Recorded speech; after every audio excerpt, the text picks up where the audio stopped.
On this episode, thieves who stole millions busted after posting with cars and cash on social media. Also, troopers under federal investigation for allegedly submitting false traffic reports. That and more. Chris Talks starts right now. Let's get into it. Can you feel it? Can you feel it? What's up? People, welcome to another episode of Chris Talks. I am your host with the most, Chris Talks. Yeah, my back music. Not too loud. But loud enough. Alright, folks. What is up? Hope you're having a good day, because I am having a good one. So I hope you're having a good one. So, let's get into these stories. Y'all know how we do. Apparently, this is some new-ish that's going on. Okay. Thieves who stole millions busted after posting with cash and cars on social media. This is some crazy joint. These kids, these are probably kids. I want to think that these are kids. Okay. So, we need to bring that story up. Do we have that story? Do we have that story?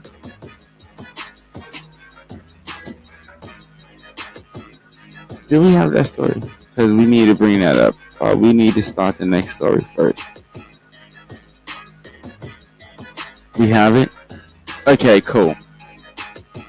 Alright, y'all, folks. What's up? Ed is in the house. What's up, Ed? How you doing? Okay, so I'm not going to prolong it. Let's just get right into it. Let's get into the story. Let's let AI take over. Hit it, Ed. 6 people have been convicted and sentenced in New York for stealing more than $3 million worth of cash, cars, and merchandise in a string of crimes. New York State Attorney General Letitia James announced the convictions in a press release on Friday. The announcement says the 6 individuals were responsible for over 200 burglaries of car dealerships, cellular phone stores, and ATM businesses located in the lower Hudson Valley, New York City, and on Long Island. The thieves were caught because the culprits repeatedly posted themselves on social media with the stolen goods.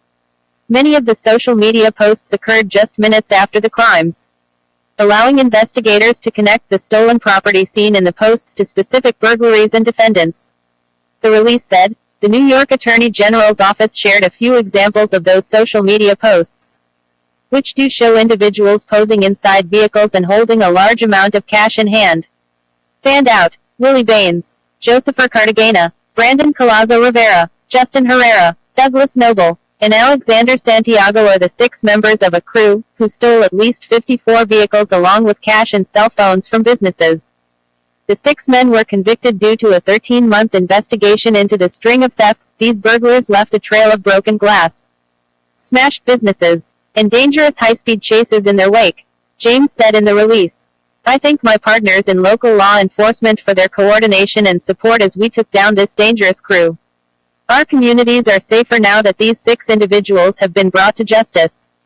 The crew was also connected to crimes in both New Jersey and Connecticut during the investigation.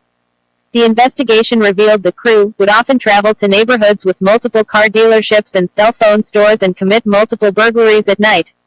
The release states that the burglars would smash the front windows of dealerships, locate key fobs to vehicles in the business, and then drive vehicles they were able to remote start and open through openings they made.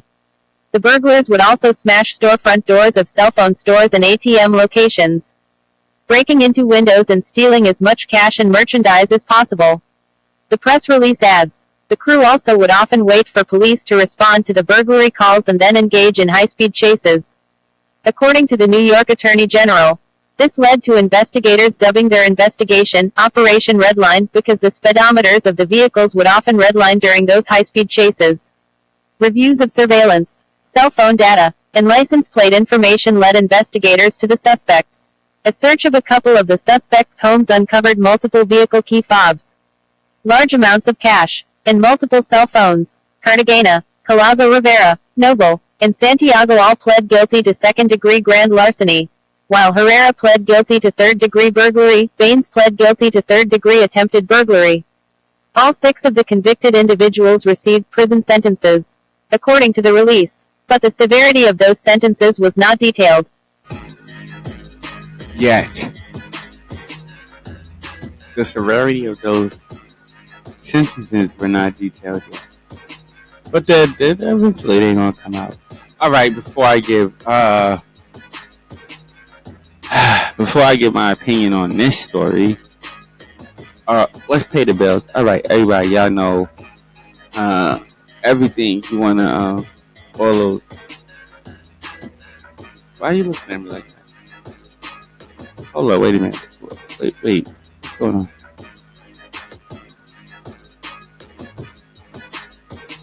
Oh, okay. Oh yeah, we gonna do that. Don't worry about that. We gonna do that. Yeah, I can't hit ad in the background. We gonna do that. Let me pay these bills real quick. Let me pay the bills first, Ed. So we continue on with the show. Okay, all the links and everything, they're right there on your screen. You wanna hit me up. If you want to promote any of your businesses on my show, DM me and we'll talk business. But all the links and everything right there is on your show. This particular episode will be featured on YouTube. Also, you can hit us up at our Facebook page. Yeah, Facebook page where we post inspirational and motivational content for you for your everyday life. Okay? Okay, yeah, so let's get into this. Let's get into this story right here. Let me give you my thought and my opinion on this story right here. Okay, so these are a couple of thieves. Let's just break it down. Let's really break it down. These are a couple of thieves. Okay, a couple of teenagers, probably. Yeah. Teenagers running around, a couple of thieves running around, jacking everybody, cars, and everything else, and they are going to get exactly what they deserve. They're going to get exactly what they deserve. Can we give them the dummy bell, though? Do it again. Yes, I'm only going to do it twice for the 6 people, because I'm not going to do it 6 times. But twice for the 6 people, because these people, kids, were absolutely fools to sit there and rob all these different places. These are 200. They said a crew was connected to 200 burglaries. Okay? And within those 200 burglaries, they have stolen stuff with they have subjected to be worth $3 million. Okay, so if you're stealing stuff, so all my listeners, anybody, if you steal stuff and it's worth $3 million, you are going to jail. You're going to jail for just more than what you stole. Because these guys, if I'm right, they have, if I'm right, they have other charges. Am I right? Yeah, they have other charges other than what they're being, which is, yeah, they have other charges amongst that. Because they have the burglary, car dealership, they have the burglary of phones, they have burglary of ATM. These guys was on a robbery spree. Straight up. They was on a straight up robbery spree. They did it And not to say that it's good, because, on this show, we do not condone or promote any type of violence. But, I mean, come on, bro. Come on. It's, what did they say? They put on the big screen at 54? 54. It was 50. Is it 54? Yeah, 54 vehicles. Just 54 vehicles is enough. Bro, like, for real. 54 vehicles. Wait, come on. And there's 6 of them. But I will say this. I think that it was probably more than 6 of them. I think it's just the 6 of them that they busted. And that's what they got out of that. Where does this story bring us to? Where's this story coming from, Ed? We gotta find out. Ed, bring that up. Where does this story come from? New York State. Is it? This is in the city? New York, on Long Island. Oh my God. Come on. Not good. And Long Island has some, what I would say, expensive cars, because Long Island is like, it's okay. So you want to live on the expensive part of New York City, it would probably be Manhattan, the upper part of Manhattan, and Long Island. So those would be the 2 most expensive places that I think in New York City to live in. We in New York City, but we ain't gonna tell you where we at. Nah, man. We report from everywhere, but we ain't gonna tell you where we at, bruh. But we are in the state of New York and in the city of New York, and that's the most that all my listeners will know. You know what I mean? If you want to know listeners who know me, then you know where I'm taping from. But other than that, we in the state, but we in the city. Okay? And let me tell you, let me add this to it. Because give him the dummy bell one more time. Ding, ding, ding. And I'm gonna do that because can we get him to can we do the bruh? Like, can we do that again? Bruh. Because you're dumb, and this is why you're dumb. If you're sitting here, you commit a robbery, and a lot of people, not a lot of people, but I could just say a lot of gangsters, robbers, a lot of these type of people. Since what's this dude name? What was that guy name? King Vaughn. Yeah, King Vaughn. Okay. So he made a mistake, which I've stated before, which was he put certain things on the mainstream media, on YouTube, on whatever. It was different websites. It was different apps that he used. But one of them that was known was YouTube and Facebook, right? YouTube, Facebook, and Snapchat. Yes, these were the apps that he used, and he used those to put certain things out. He used those to put certain things out that he was doing, and that's what got him in the most trouble. Was he was putting them out. So I mean, like me, like, okay, what we do on Chris Talks, a lot of it we don't put out. Okay, like the different events and different places that we go, we don't put out. That's why we do it the way that we do it. We don't put our face out on it because we just want you to listen to it. We want you to hear it. You don't need to see me. You just need to hear the message. You don't need to see who's delivering the message. You just need to hear the message. But when you are doing things like this and you are committing crimes, not trying to deliver a message, but when you are committing crimes and you are sitting there and you are putting it out on social media, yes. For those who don't know, I think it was around 2002 or 2003 that they passed a law that they can use social media against you in court. They can use your social media and the things that you post up against you in court. They can. No, Ed. They can. Shut up! No, I won't. Shut up! Tell me to do it again. Shut up! I'm about to smack you. Bruh. Yeah, bruh. Because no, they have made a law. Okay? You can look it up.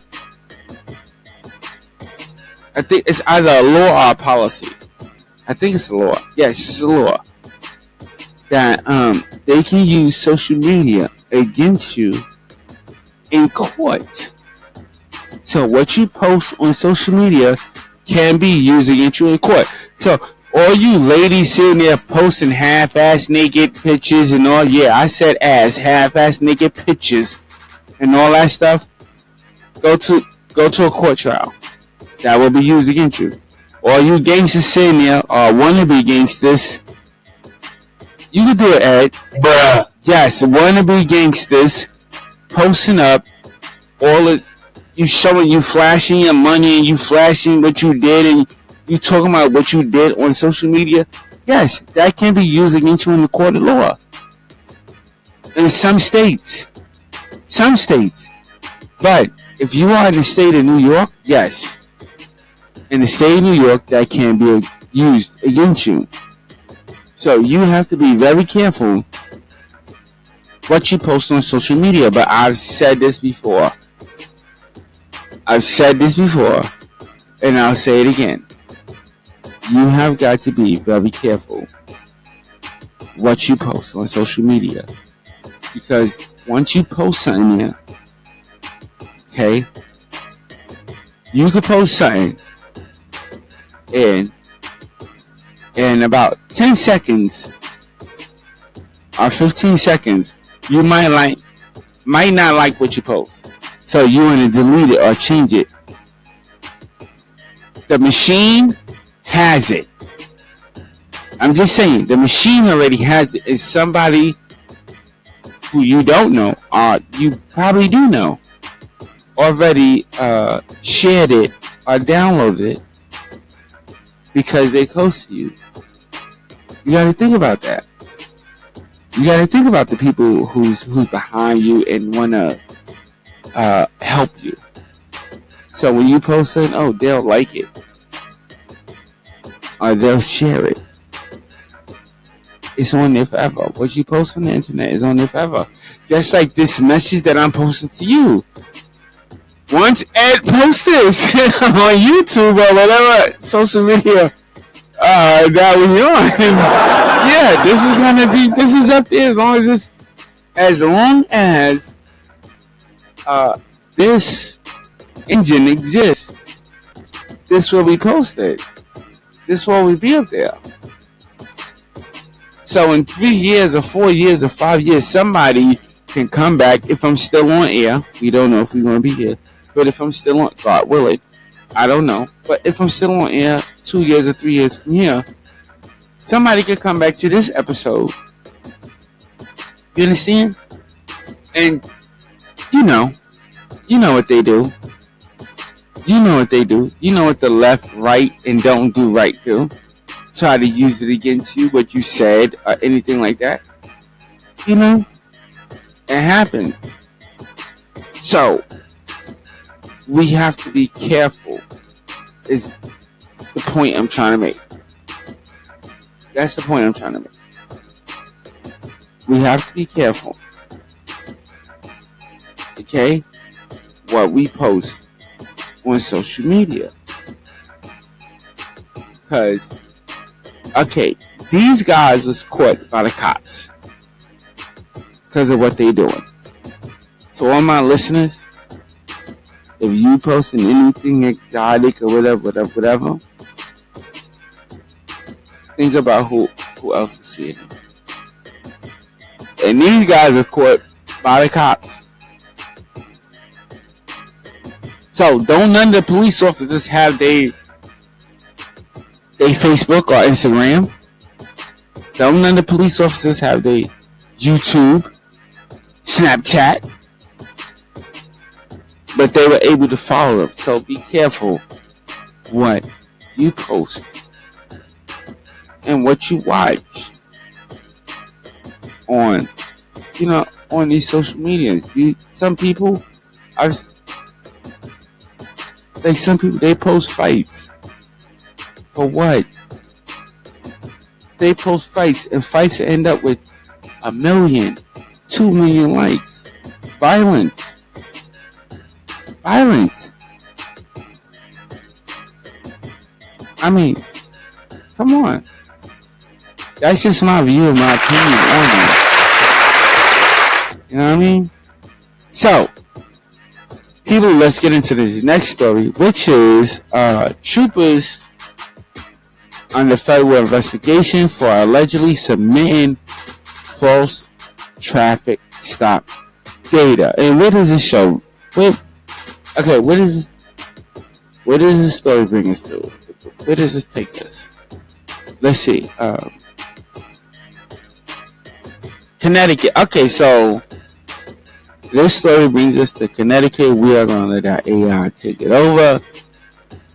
And I'm going to do what I do afterwards. All right, Ed, hit that button.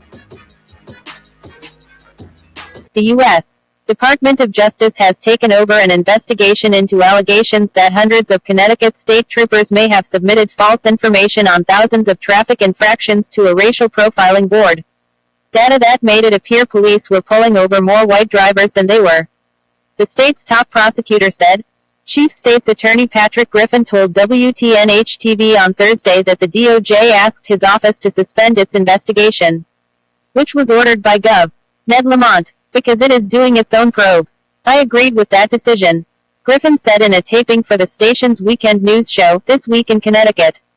I think DOJ brings the tools and the resources necessary to conduct this investigation. On the one hand, he said, on the other, I think that the investigation will be thorough. I think that it will be independent. Griffin confirmed the information in a statement sent to the Associated Press on Friday. Civil rights groups had raised questions about the objectivity of the investigation being conducted by Griffin's office, which works with the state police on criminal cases. In addition to the Justice Department inquiry, an independent investigation ordered by Lamont is already being led by former Connecticut U.S. Attorney Deirdre Daley, who now works in private law practice. The Justice Department did not return an email message seeking comment. The Connecticut U.S. Attorney's Office and state police officials declined to comment Friday. Adam Joseph, Lamont's communications director, said the governor's office has not been notified of any DOJ investigation. We would welcome any law enforcement investigation in order to get to the bottom of this matter, Joseph said in a statement. In an audit released in June, data analysts with the University of Connecticut said they had a high degree of confidence that more than 300 of 1,300 troopers reviewed submitted false and inaccurate information on at least 26,000 and as many as 58,500 traffic stop infractions between 2014 and 2021. The researchers believe the infractions were never actually given to drivers. The alleged false information was submitted to a statewide police traffic stops database, which the analysts used to prepare reports on the race and ethnicity of drivers stopped by all Connecticut police agencies under a 1999 law aimed at preventing racial profiling. Those reports have shown that police statewide have been pulling over Black and Hispanic drivers at disproportionate rates. The reputed bogus data was more likely to identify motorists as white than as Black or Hispanic, skewing the data used for the reports. The audit said. Civil rights groups say the bogus data could mean those disproportionate rates are worse than the reports have indicated. Analysts, however, cautioned that they did not try to determine whether the records were intentionally falsified or were wrong due to carelessness or human error. The auditors said the falsified infractions were entered into the state police's internal system but not submitted to the state court system. which adjudicates all traffic infractions issued statewide, supporting the belief that troopers reported stops that never happened and infractions never issued. The audit was spurred by a Hearst, Connecticut media report last year that said 4 state troopers in an eastern Connecticut barracks intentionally created hundreds of bogus traffic stop tickets to boost their productivity numbers. After internal affairs investigations, one trooper was suspended for 10 days. Another was suspended for 2 days and the other 2 retired before the probe was completed. State lawmakers also have been looking into the questioned data, and state police also have received a subpoena related to the traffic stop data from the Office of Inspector General of the U.S. Department of Transportation, which is looking into whether false data was used to secure federal money. The state's Public Safety Commissioner, James Ravella, has said he is angry about the false data allegations, while the state police union has been urging against a rush to judgment about the claims. The American Civil Liberties Union of Connecticut said the Justice Department takeover of the investigation was a welcome step. It is calling for the decertification of all state police troopers and supervisors involved in submitting false information, which would cause them to lose their jobs. And you're doing right. You're doing right. It would cause them to lose their job. Okay, but getting into this story, okay,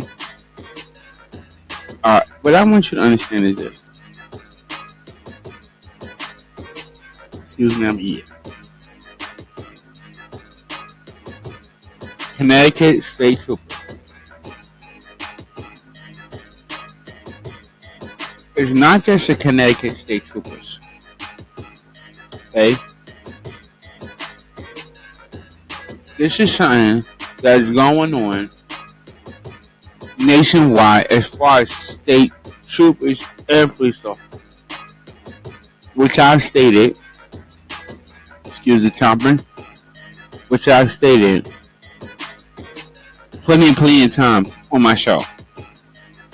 It's not just state troopers. It's city. It's just police all around. We have got to chew out the police officers that are doing this. The bad ones, we have got to get rid of them. So for you voters, you people who vote, this is how you get rid of them. You vote for your state councilmen, you vote for your senators, you vote for your city representatives or state representatives or county representatives are for them. I'm not with it, because I know some of them, they not for y'all, they against y'all, but for those who vote, go ahead. And I know I might sound hypocritical, but like my mom always told me, every coin got 2 faces. You know what I mean? So, I'm not trying to go against. I'm just saying for those who vote. For those who don't vote, we know this. It's only going to take, how do I say it? A major, which we're not doing, a major movement for something like this to stop. Folks, listen, and I'm gonna keep it real. A lot of people will say we're in 2023. This should not still be happening. It shouldn't. A lot of it shouldn't. But the year does not matter.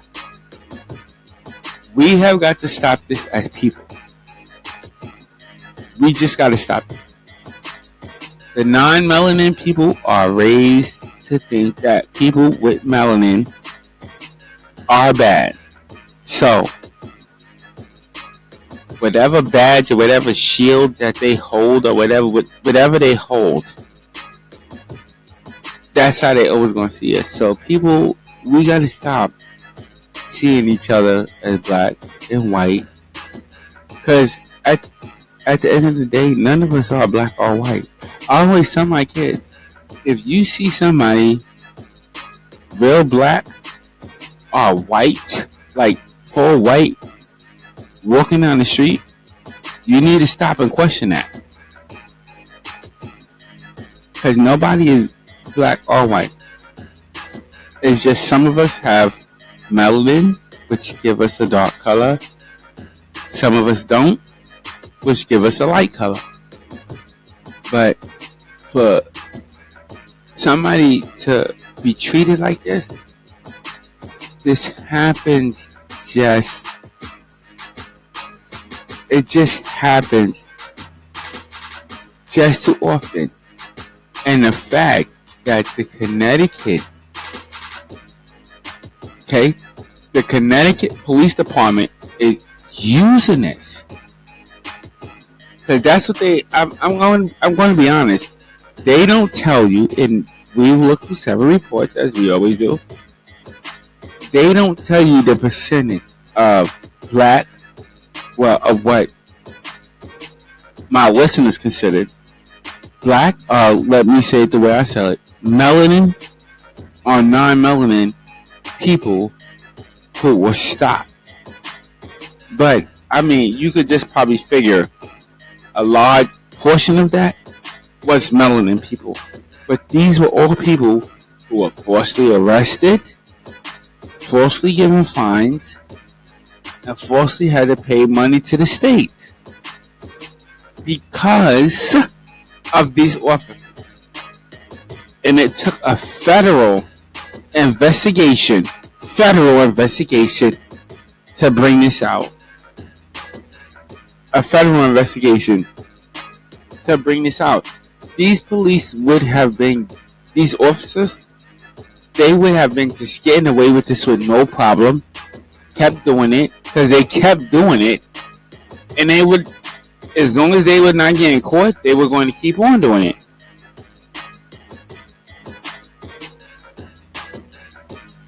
So they were robbing this county of money, putting in falsified reports. And what it is to all my listeners, when you, and like I said, to all my listeners in law enforcement, I told you before, and to those who are not in law enforcement, for those of you who don't know, these officers do this for a quota. To make a quota. Because they have a quota that they have to reach every week, 2 weeks, month, whatever it is. They still have a quota that they have to reach. Okay? And to reach that quota, they don't care who they stop. They don't care who they stop. There's an issue when everybody who is of a dark skin color, okay, has an issue when a cop pull them over. Ask anybody who has melanin in their skin how they feel when a police officer pulls them over. They in fear for their life. I have melanin. You don't have to see me, but yes, I am black. A cop pull me over when I'm driving, I am in fear of my life because I don't know what this officer is going to do, because the law,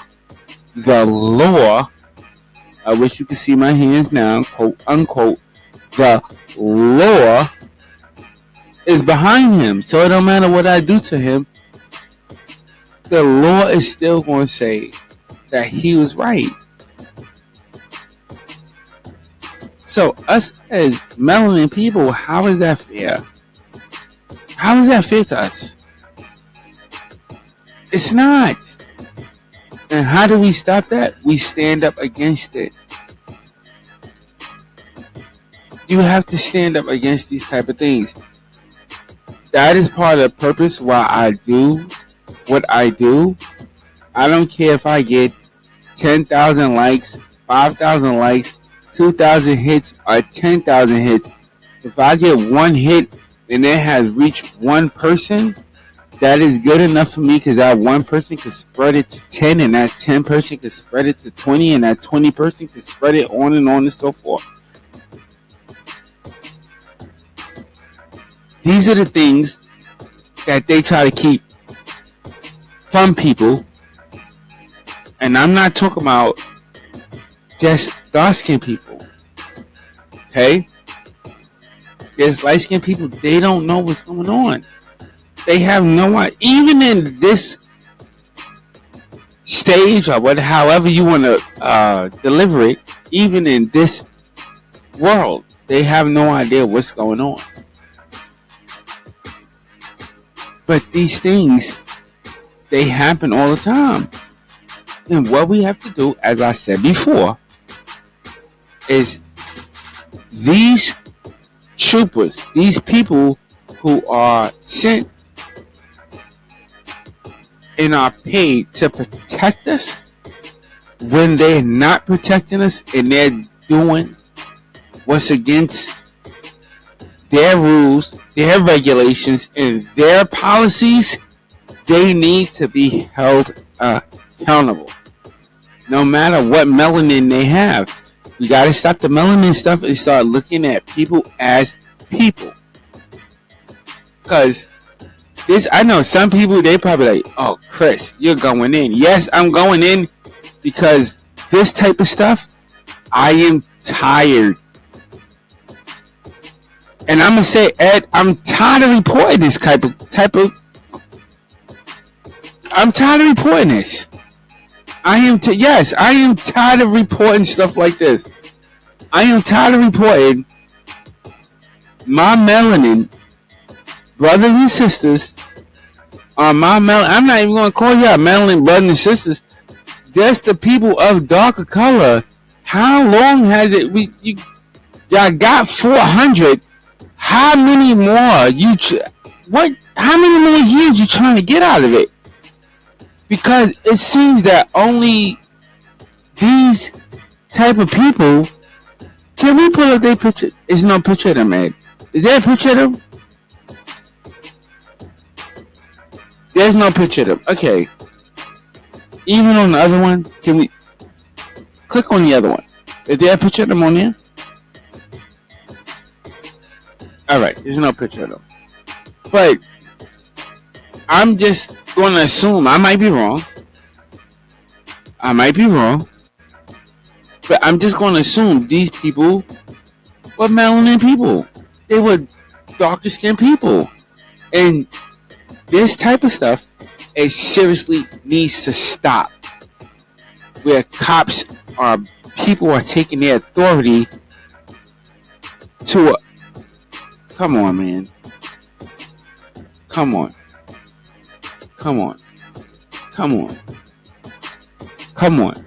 They taking their authority. Like, come on. They not. And this is the sad part. These people, and this is what I want to say.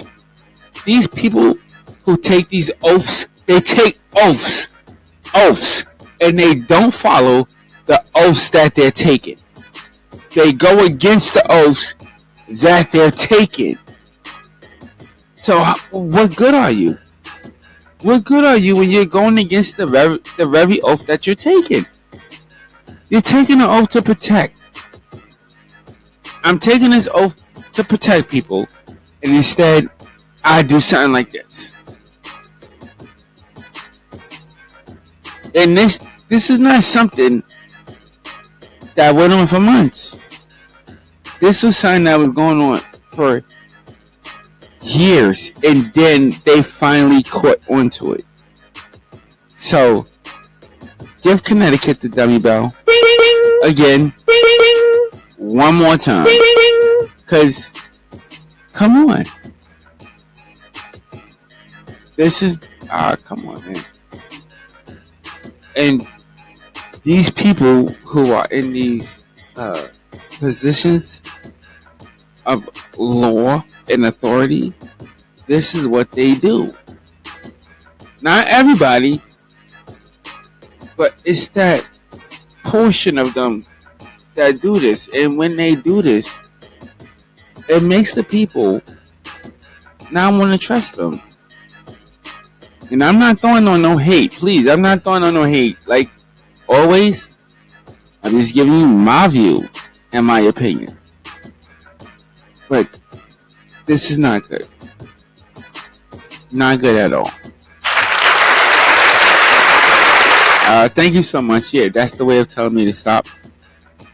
It doesn't matter because I'm done with this story. That's just my view and that's my opinion on this story. Don't hit that again. Listen, folks, I am going to get out of here because I'm tired and I'm hungry. So, I want to thank all my listeners for tuning in. You could have been anywhere else in the world, but you are here with me, and I so appreciate that. Hit that like, subscribe, and that notification button. Also, stay blessed and not stressed. Until next episode, I see y'all later. We gotta get started. Yo, I want to go. I'm thinking steak right now. I want to.